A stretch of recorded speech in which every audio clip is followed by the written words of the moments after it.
Komisioneri shtetëror i zgjedhjeve Ilirian Celibashi ka konfirmuar se Partia Demokratike nuk ka dorëzuar asnjë dokument që lidhet me kontratën e shumëpërfolur të lobimit $6 milion në SBA, që sipas raportimeve synon të heqjen e statusit non grata për Sali Berishën.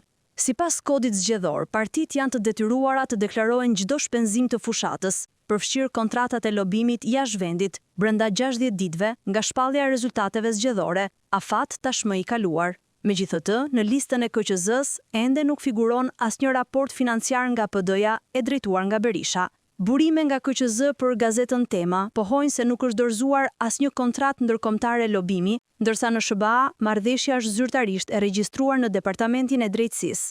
Nëse mos deklarimi i fondeve konfirmohet, ai mund të përbëjë shkeljen më të rëndë financiare të një partie politike në dekadën e fundit, me pasoja që shkojnë deri në pezullimin e financimeve publike për PD-n dhe hetim penal për mungesë transparence.